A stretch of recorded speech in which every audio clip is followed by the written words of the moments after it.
맥켄토시 형제님의 모세오경 레위기 8장 9장입니다. 레위기 8장 9장 지금까지 1장부터 7장에 게시된 제사에 관한 교훈을 살펴보았으므로 이제는 제사장 직분을 살펴보기로 하자. 이 두 가지는 밀접히 연결되어 있다. 이 두 가지는 제사장과 제사장 직분이죠.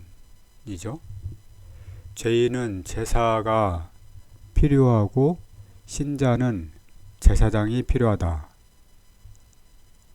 그런데 우리는 그리스도 안에서 전자와 후자 모두를 지니고 있다.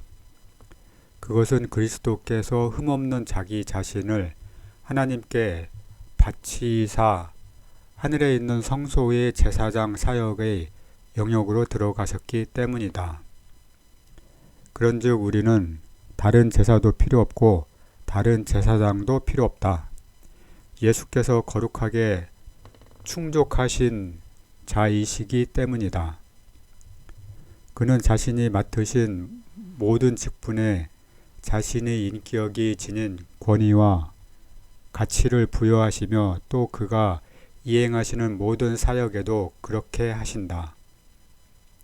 우리는 하나의 제물이신 그리스도를 바라볼 때 온전한 제사가 지닐 수 있는 모든 것을 유감없이 그리스도 안에서 가지게 됨을 알 수 있다. 그런가 하면 한 분의 제사장이신 그리스도를 바라볼 때 제사장의 모든 기능이 온전히 그리스도에 의해 이행되고 있음을 역시 알 수 있다. 제물로서의 그리스도는 그의 백성을 하나님과 확장된 관계 속으로 인도하시며 한 분의 제사장으로서의 그리스도는 하나님의 온전하심을 쫓아 그의 백성이 이미 맺은 그런 관계를 유지하게 하신다.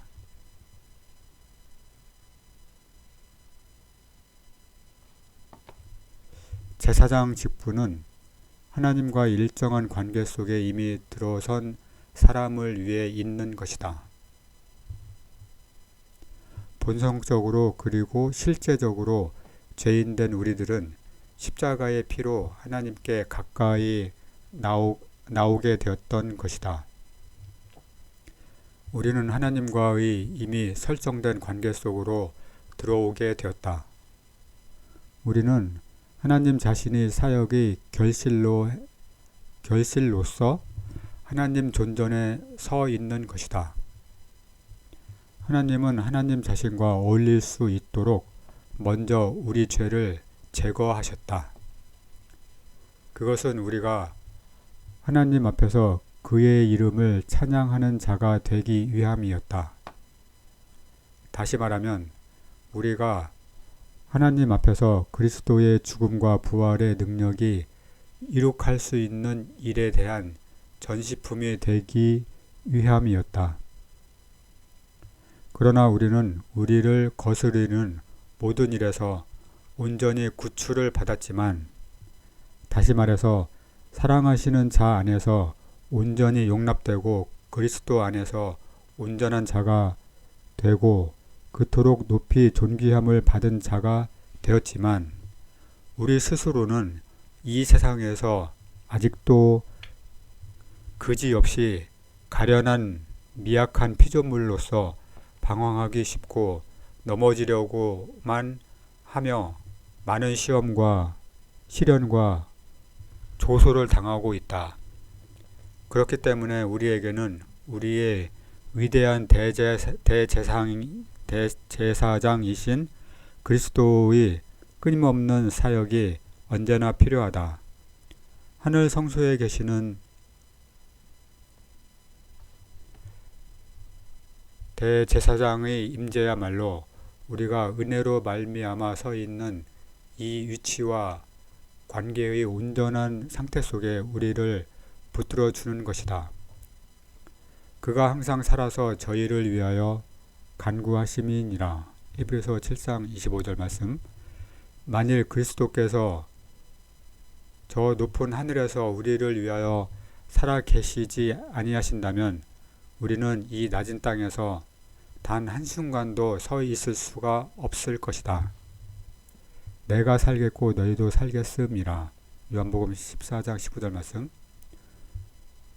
또 로마서 5장 10절 말씀에 곧 우리가 원수 되었을 때에 그 아들이 죽으심으로 말미암아 하나님으로 더불어 화목되었은즉 화목된 자로서는 더욱 그의 살으심을 인하여 구원을 얻을 것임이니라. 은혜의 경륜 속에는 죽으심과 살으심이 불가분적으로 연결되어 있다. 그러나 반드시 주목해야 할 사실은 삶이 죽음 이후에 온다는 것이다. 사도가 로마서 5장 10절에서 언급한 것은 그리스도께서 이 세상에서 사셨던 사실 살으심이 아니라 죽은 자 가운데서 부활하신 살으심인 것이다. 이런 구별은 매우 중요한 구별이다. 복되신 그리스도께서 이 세상에 계실 때의 삶도 무한히 고귀한 것임은 굳이 설명할 필요가 없다. 그러나 그리스도께서 구속사역을 완성하시기까지는 제사장적 봉사의 영역으로는 들어가지 아니하셨던 것이다.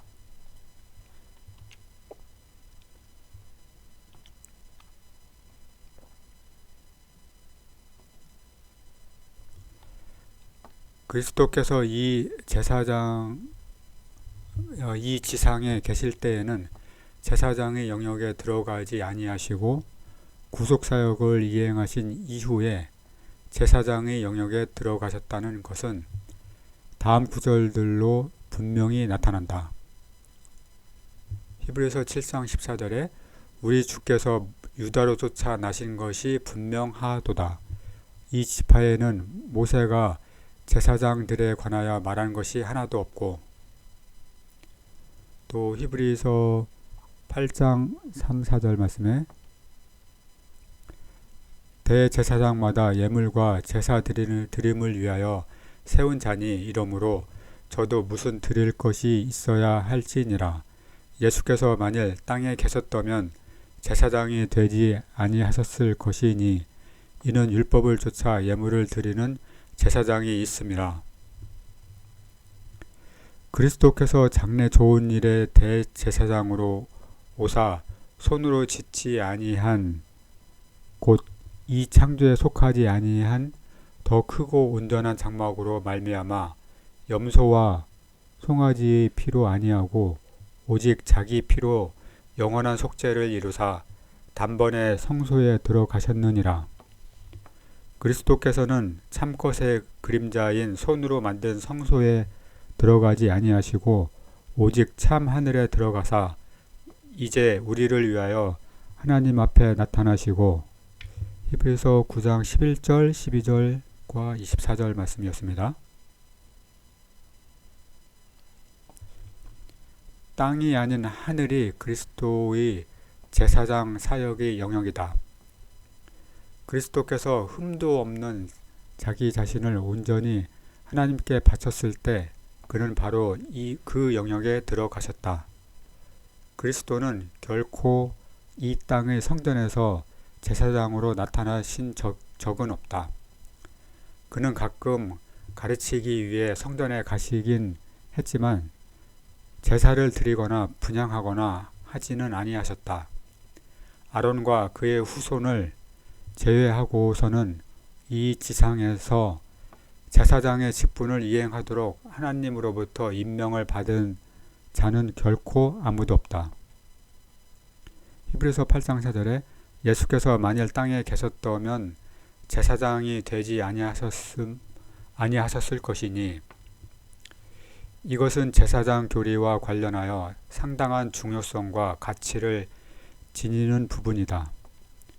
하늘은 그리스도의 제사장 직분의 영역이며 완성하신 구속은 그리스도의 제사장 직분의 기초이다.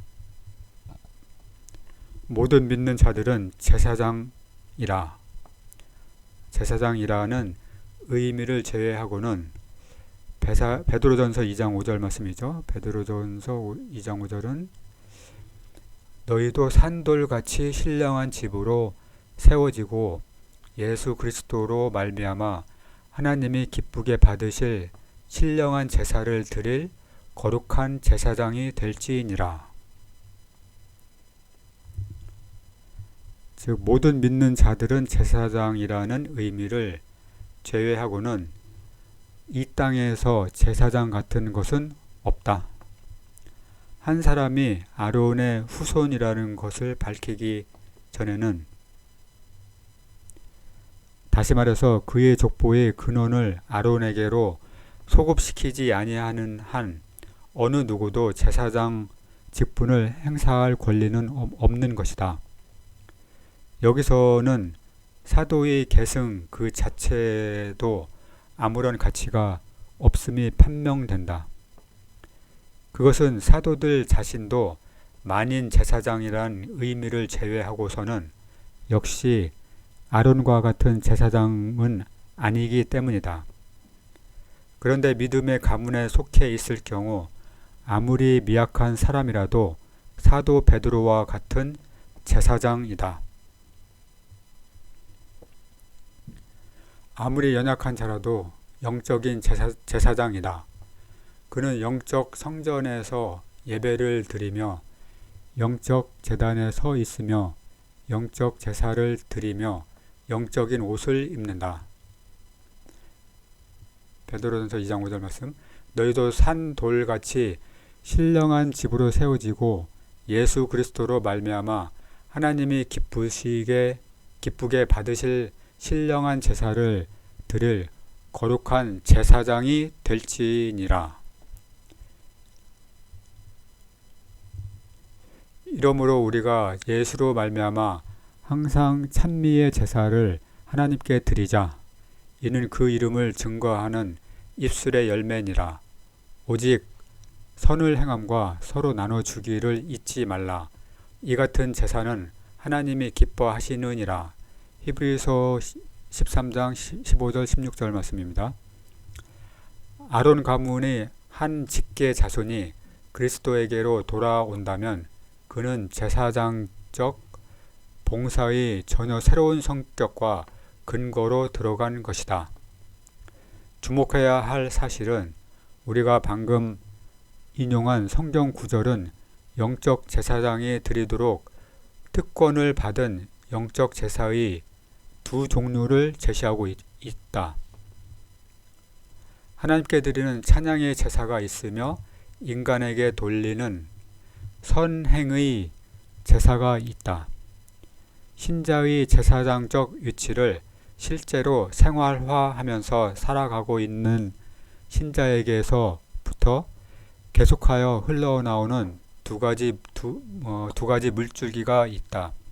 그것은 하나님의 보좌를 향해 올라가는 감사 찬양의 물줄기이며 궁핍한 세계를 향해 흘러 들어가고 있는 적극적인 선행의 물줄기를 말한다.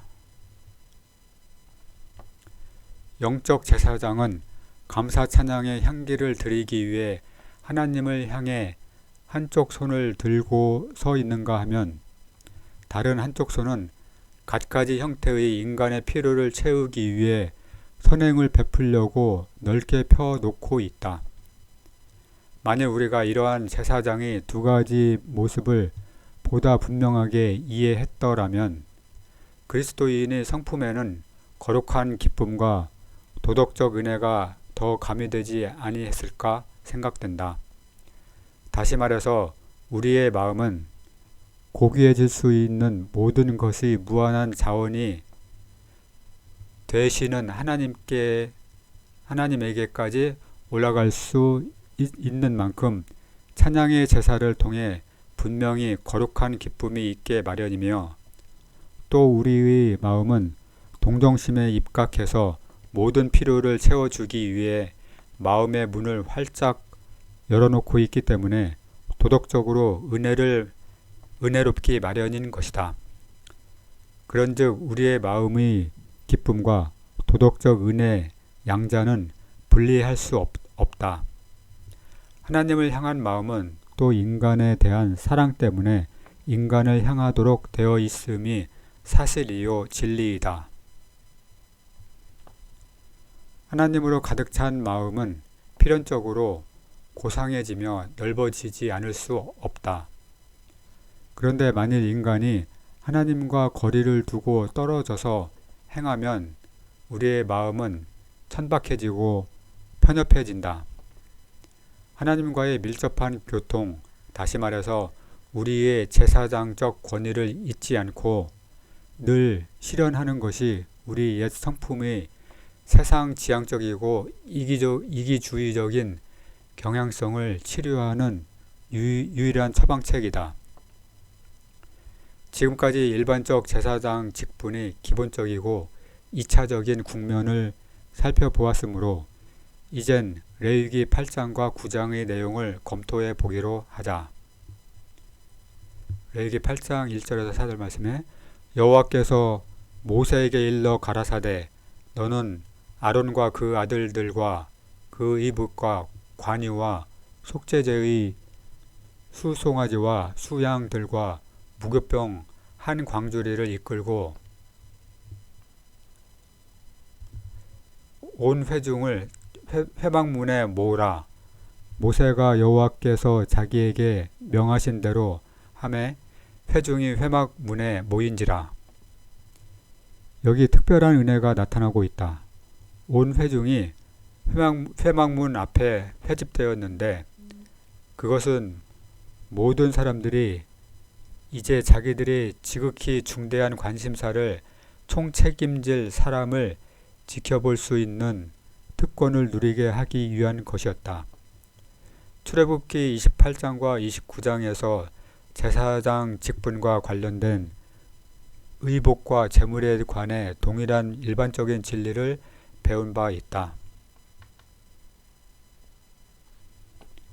그러나 레위기에서는 회중들이 나타나서 엄숙하고도 인상적인 헌신의 제사의 모든 동작을 바라볼 수 있도록 허용된 것이다. 회중 가운데 아무리 비천한 자라도 그것을 지켜볼 수 있었다.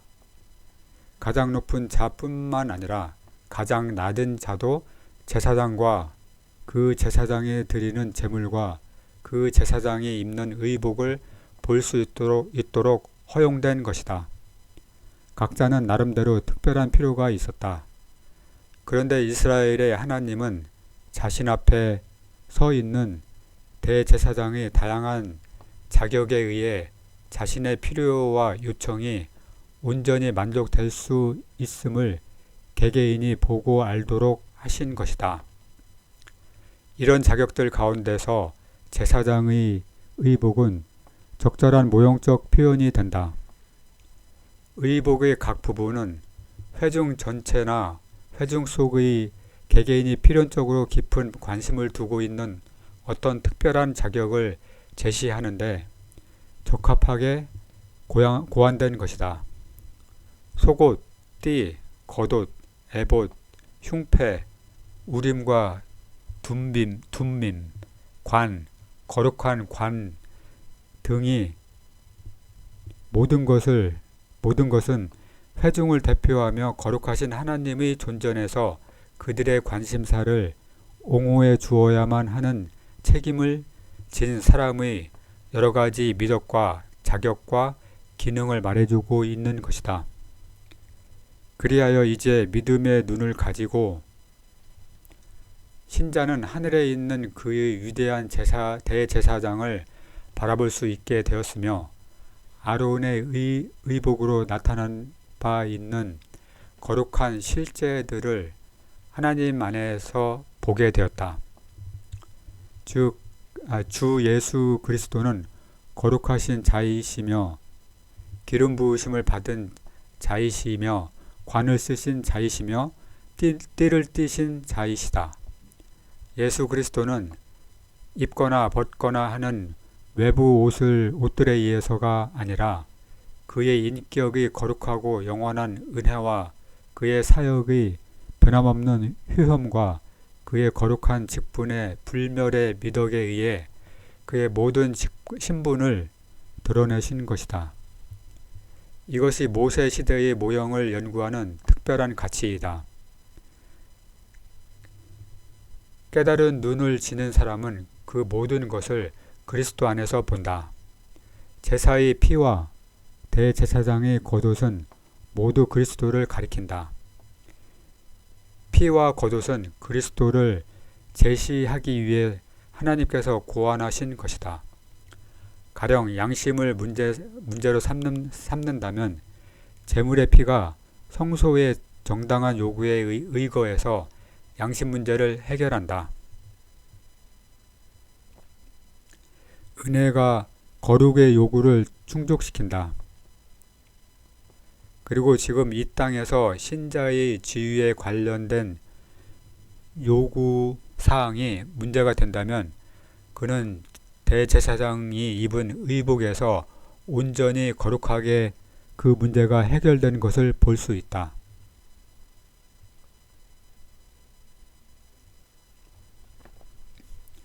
신자가 처해 있는 위치를 두 가지 면으로 생각해 볼 수 있다. 이것은 하나님의 말씀 가운데 제시된 신자의 위치를 설명하는 두 가지 면이다. 제사장 직분의 진정한 개념을 지적으로 파악하기 이전에 먼저 신자가 처한 위치의 두 가지 면부터 설명해야 할 것이다. 신자는 그리스도가 그 머리가 되어 있는 한 몸의 일부분으로 나타난다. 그 머리를 그리스도로 정하고 있는 이 몸은 여러 가지 면에서 완전한 한 사람을 형성하고 있는 것으로 언급되어 있다. 이 몸은 그리스도로 더불어 생명을 얻고 그리스도로 더불어 부활했고 그리스도 안에서 하늘에 처한 위치를 가지게 되었다. 이 몸은 그리스도와 함께 한 몸이며 그리스도 안에서 완전해진 몸이며 그리스도 안에서 용납된 몸이며 그리스도의 생명을 받아 하나님 존전에서 하나님의 사랑을 받은 가운데 서 있는 몸이다. 모든 허물이 제거되었다. 점도 없다. 모든 것이 하나님의 시야에서 볼 때 아름답고 사랑할 만한 것이다. 신자가 그리스도의 몸이 한 지체로서 차지하고 있는 위치가 과연 그런 것이다. 말씀을 보겠습니다. 고린도전서 12장 12, 13절 몸은 하나인데 많은 지체가 있고 몸의 지체가 많으나 한 몸임과 같이 그리스도도 그러하니라. 우리가 유대인이나 헬라인이나 종이나 자유자나 다 한 성령으로 세례를 받아 한 몸이 되었고 또 다 한 성령을 마시게 하셨느니라. 빌립보서 2장 5절에서 10절 너희 안에 이 마음을 품으라. 곧 그리스도 예수의 마음이니 그는 근본 하나님의 본체시니 하나님과 동등됨을 취할 것으로 여기지 아니하시고 오히려 자기를 비워 종의 형체를 가져 사람들과 같이 되었고 사람의 모양으로 나타나셨음에 자기를 낮추시고 죽기까지 복종하셨으니 곧 십자가의 죽으심이라. 이러므로 하나님이 그를 지극히 높여 모든 이름에 뛰어난 이름을 주사 하늘에 있는 자들과 땅에 있는 자들과 땅 아래에 있는 자들로 모든 무릎을 예수의 이름에 꿇게 하시고. 골로새서 2장 6절에서 16절 말씀입니다. 그러므로 너희가 그리스도 예수를 주로 받았으니 그 안에서 행하되 그 안에 뿌리를 박으며 세움을 입어 교훈을 받은 대로 믿음에 굳게 서서 감사함을 넘치게 하라. 누가 철학과 헛된 속임수로 너희를 노략할까 주의하라. 이것이 사람의 유전과 세상의 초등학문을 쫓음이요 그리스도를 쫓음이 아니니라. 그 안에는 신성의 모든 충만이 육체로 거하시고 너희도 그 안에서 충만하여졌으니 그는 모든 정사와 권세의 머리시라.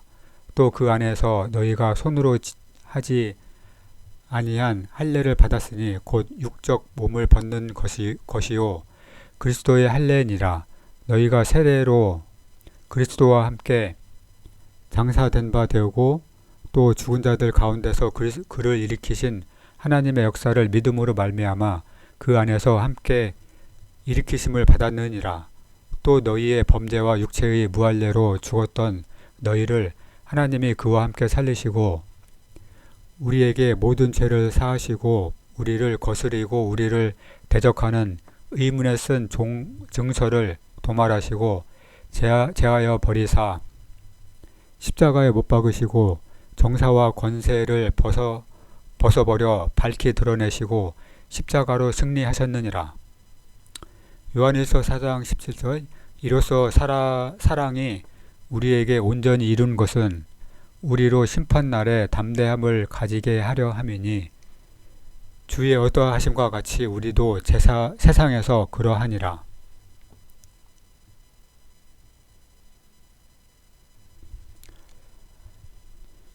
그러나 다른 각도에서 신자를 생각할 수도 있다. 즉 신자는 이 세상에서 필요와 연약과 의존의 위치에 처한 존재로 생각될 수도 있다. 신자는 지금도 시험을 받을 수 있으며 방황하며 부딪히고 걸려서 넘어지기 쉽다. 그런 만큼 신자는 계속해서 대제사장의 온전한 동정과 능한 보살핌을 받아야 한다.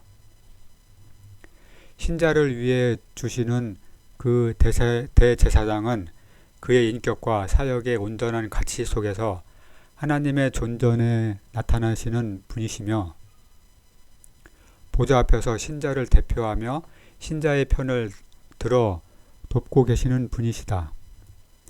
자, 이제 독자는 자신이 저 높은 하늘에서 그리스도와 함께 차지하고 있는 위치가 얼마나 고귀하며 특권을 누리는 위치인가를 알 뿐만 아니라 낮고 낮은 이 땅에서 갖가지 필요와 연약에 대비하여 얼마나 풍성한 대책이 마련되어 있는가를 또한 알기 위하여 신자의 이상의 두 가지 국면을 반드시 숙고하지 않으면 안 될 것이다. 이 구별은 이런 식으로 더 발전시킬 수도 있을 것이다. 즉 신자는 교회에 속한 자이며 또한 왕국 안에 있는 자이다. 교회에 속한 자로서의 신자는 하늘이 그가 거할 장소요 본향이요 기업이요 그의 사랑이 머무는 곳이다. 그러나 왕국 안에 있는 자로서의 신자는 땅에 있는 자이며 시련과 책임과 투쟁의 장소에 있는 자이다.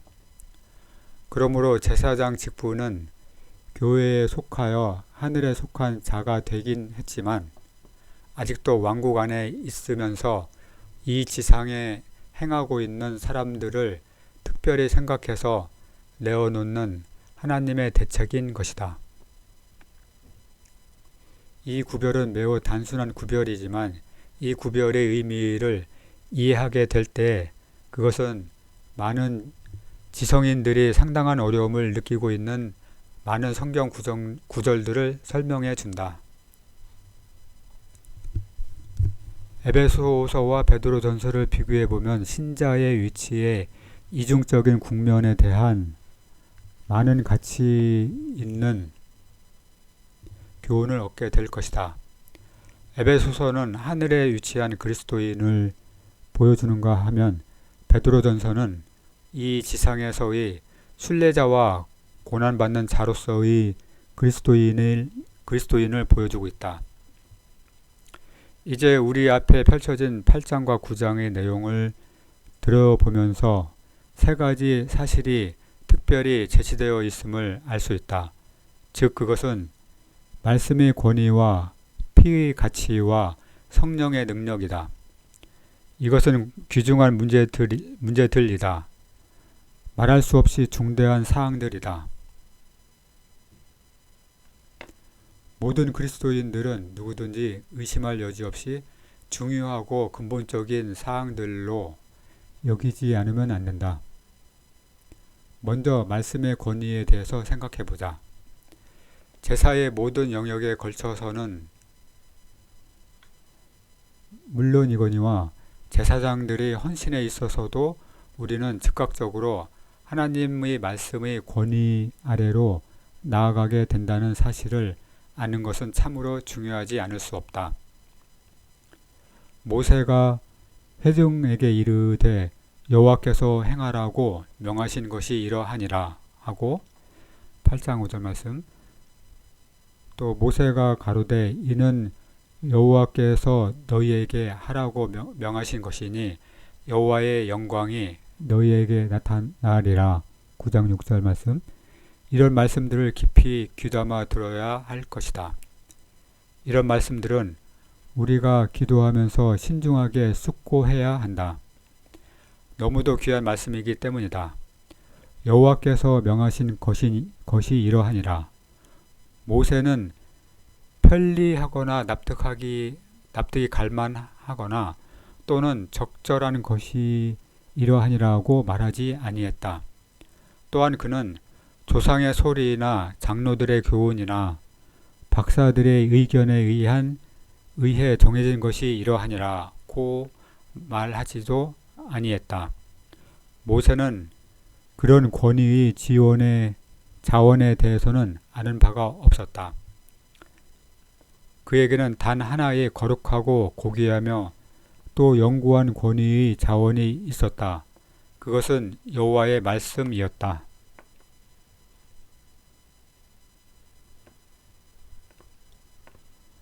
모세는 회중의 개개인 하나하나를 그 복스러운 권위의 자원으로서 직결시켜 주었던 것이다. 이것이 마음에 확신을 주었고 모든 생각에 안정을 주었다. 여기엔 불확실한 소리를 짓는 유전이 들어갈 여지도 없으며 회의적인 논쟁을 벌이는 인간이 들어갈 여지도 없었다. 모든 것이 분명하고 결정적이며 권위적이었다. 여호와께서 말씀하셨으므로 그가 하신 말씀을 듣고 순종하는 것만이 필요할 따름이다. 하나님의 말씀을 찬양하고 경외하고 순종하기를 배운 사람의 마음속에는 전통이죠. 유전이나 편의가 개입할 여지가 없다. 하나님의 말씀을 이토록 철저하게 따르면 무슨 결과가 생기는가? 진실로 참으로 복된 결과가 생긴다. 여호와의 영광이 내게 나타나리라. 말씀을 무시할 경우 영광은 나타나지 아니할 것이다. 말씀과 영광은 밀접히 연결되어 있기 때문이다. 여호와께서 가라사대라는 말의 내용에서 극히 조금이라도 이탈했더라면 하나님의 영광의 빗줄기는 이스라엘 회중에게 나타나지 아니했을 것이다. 단 하나의 종교적 예식이나 의식이라도 말씀에 따라 행하지 아니했거나 또는 하나님이 명하신 것을 조금이라도 생략해 버렸더라면 여호와께서는 자기의 영광을 드러내지 아니하셨을 것이다.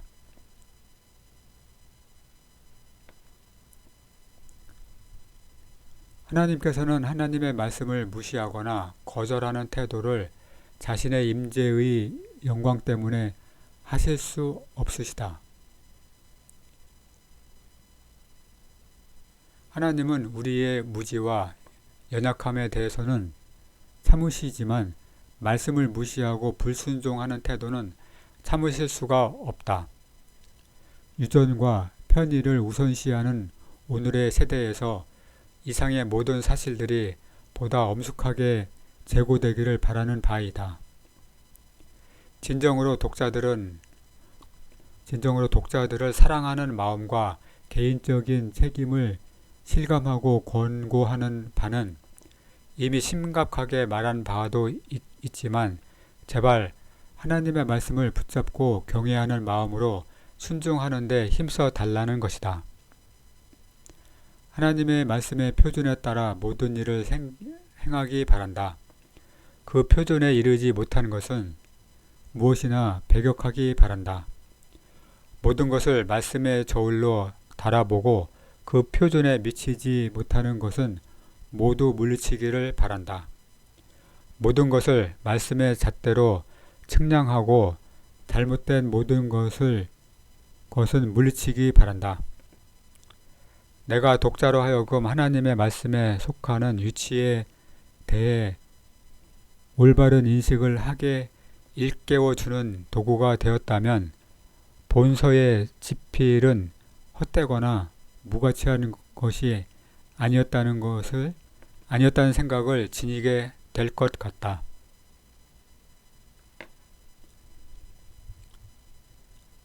잠시 멈추고 마음을 감찰하시는 자 앞에서 다음과 같은 분명하고도 핵심적인 질문을 자신에게 던져보기 바란다. 나는 하나님의 말씀에서 조금이라도 이탈했거나 또는 하나님의 말씀을 아예 무시하는 일에 대해 인정하는 태도를 취하거나 또는 실제로 행동으로 그렇게 하고 있는가? 하나님 앞에서 이런 질문을 엄숙하고도 개인적인 문제로 삼기 바란다. 이것은 아주 중요한 문제, 너무나도 중요한 문제임을 확신하기 바란다.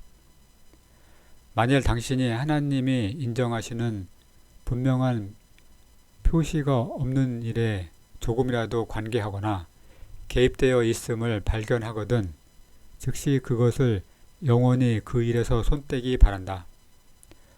정교한 옷으로 두르고 전통의 소리로 지지를 받고 말할 수 없이 편의 위주로 이끌고 나갈지 몰라도 하나님이 인정해 주시는 표시가 없는 일이라면 단연코 배격하라. 당신이 관계하고 있는 모든 일에 대하여 여호와께서 명하신 것이 이러하니라 하고 말할 수 없거든 주저없이 그것을 버리라. 영원히 버리라.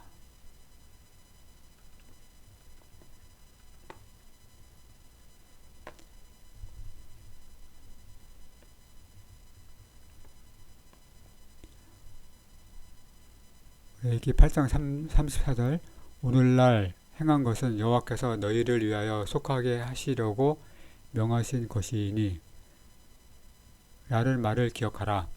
당신의 모든 행동과 관계하는 모든 일에서 이 말을 연관시켜 행하도록 유의하기 바란다. 아론과 그 아들들이 여호와께서 모세로 명하신 모든 일을 준행하니라. 8장 36절 또 모세와 아론이 회막에 갔다가 나와서 백성에게 축복하며 여호와의 영광이 온 백성에게 나타나며 불이 여호와 앞에서 나와 단 위의 제물과 기름을 사른지라. 온 백성이 이를 보고 소리 지르며 엎드렸더라. 9장 23절 24절 말씀. 여기서 우리는 제8일의 장면을 본다. 그것은 부활, 영광의 장면이다. 제사를 드린 아론은 백성 위에 자기의 손을 들어 제사장의 축복 기도를 드린 후 모세와 함께 회막 안으로 들어가 사라졌다. 그동안 온 회중은 밖에서 기다리고 있었다. 그런데 마침내 제사장과 왕으로서의 이중적인 특성을 지닌 그리스도를 대표하는 모세와 아론이 나와서 백성을 축복한다. 그러자 영광이 아름답게 나타나며 불이 제물을 사르고 온 회중은 온 땅의 여호와의 임재 앞에 엎드려 경배를 드린다.